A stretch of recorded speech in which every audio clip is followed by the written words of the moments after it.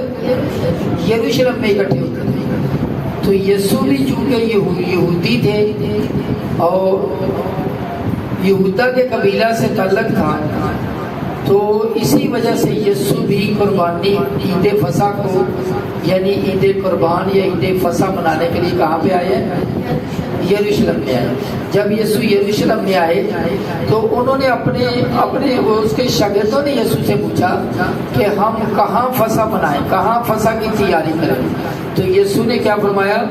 یسوع نے بولا کہ آپ سامنے والے گاؤں میں آپ جاؤ اور سامنے والے گاؤں میں جاؤ، ایک بندہ کیا کرے گا، ایک پانی کا گھڑا اس کے سر پہ ہوگا اور وہ جا رہا ہوگا اور اس کے پیچھے پیچھے ہو لینا۔ جس گھر میں وہ جائے تو کیا کرنا، اس کے مالک کو کہنا کہ وہ جگہ کہاں ہے جہاں پہ آج ہمارا استاد آپ کے ساتھ عید فصح منائے گا۔ تو وہ تمہیں ایک بالا خانہ آراستہ ہوا دکھائے گا۔ میں چاہتا ہوں کہ اگر بائبل مقدس میں سے پڑھیں تو میرے ساتھ نکالیے لوکا رسول کی معرفت لکھی گئی انجیل مقدس اس کا 22واں باب 7ویں آیت۔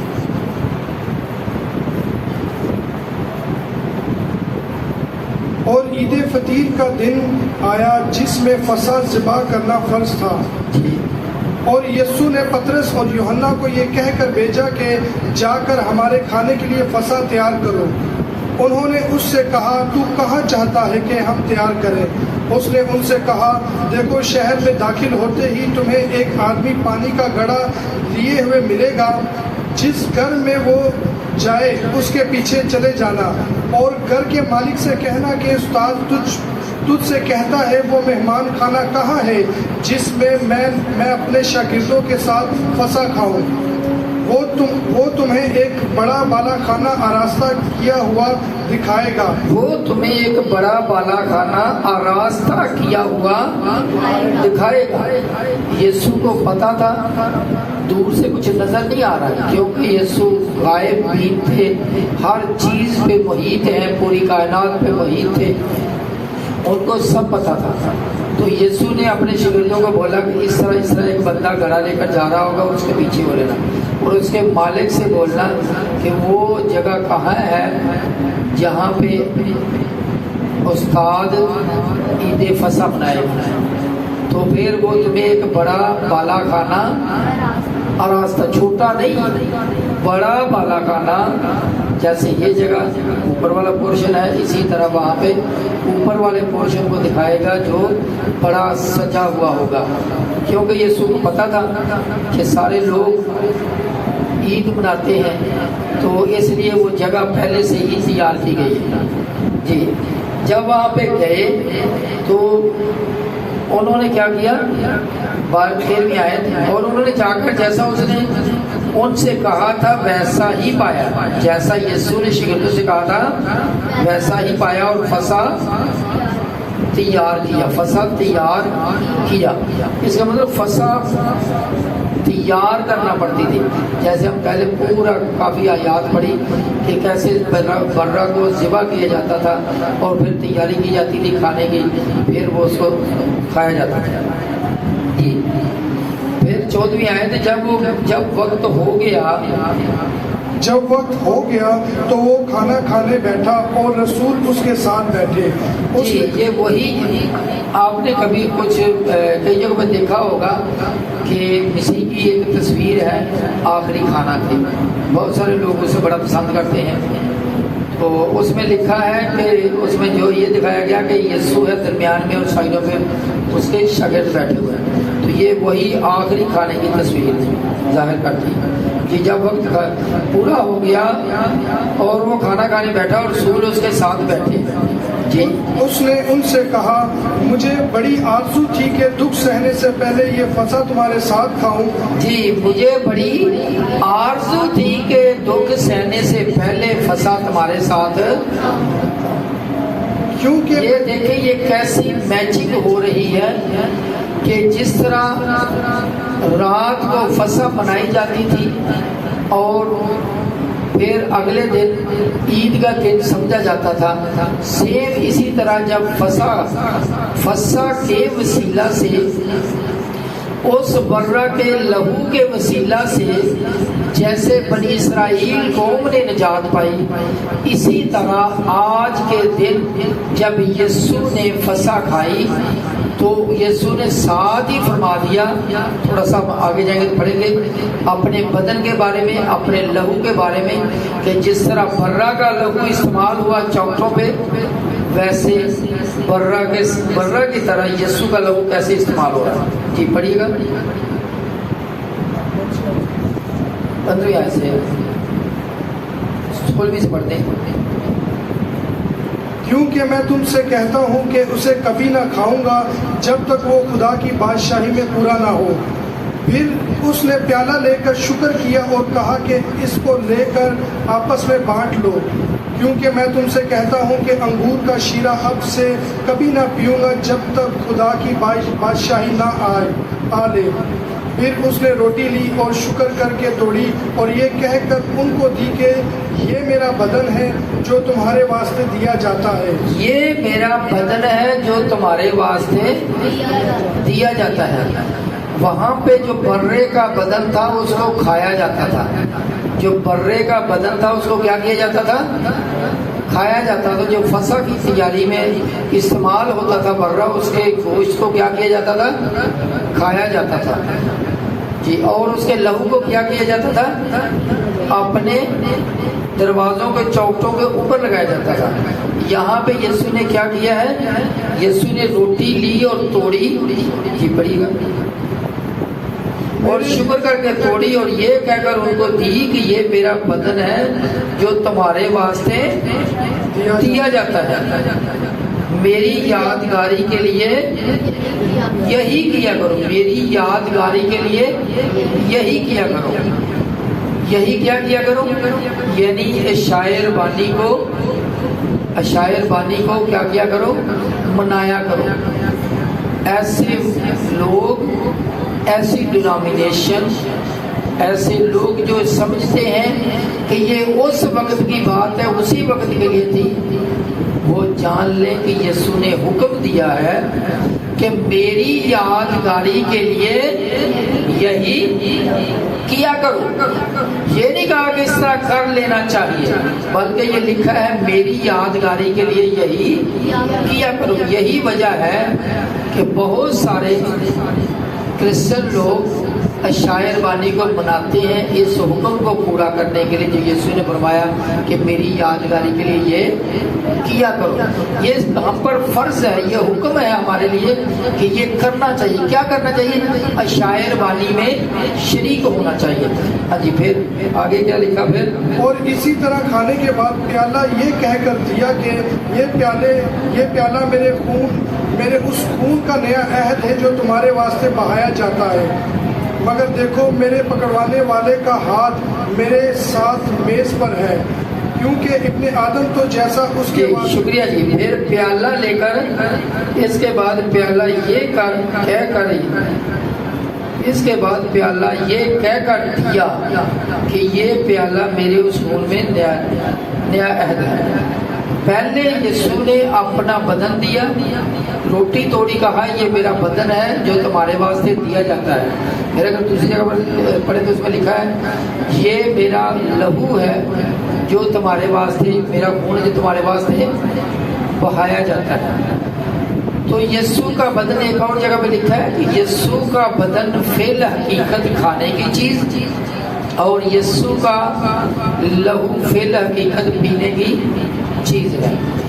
یسوع کے لہو کو پینے سے، یسوع کے لہو میں شریک ہونے سے، یسوع کے بدن کو کھانے سے، شاعر بانی میں شریک ہونے سے ہم یسوع کے ساتھ، اس کے بدن کے ساتھ رفاقت کا اظہار کرتے ہیں۔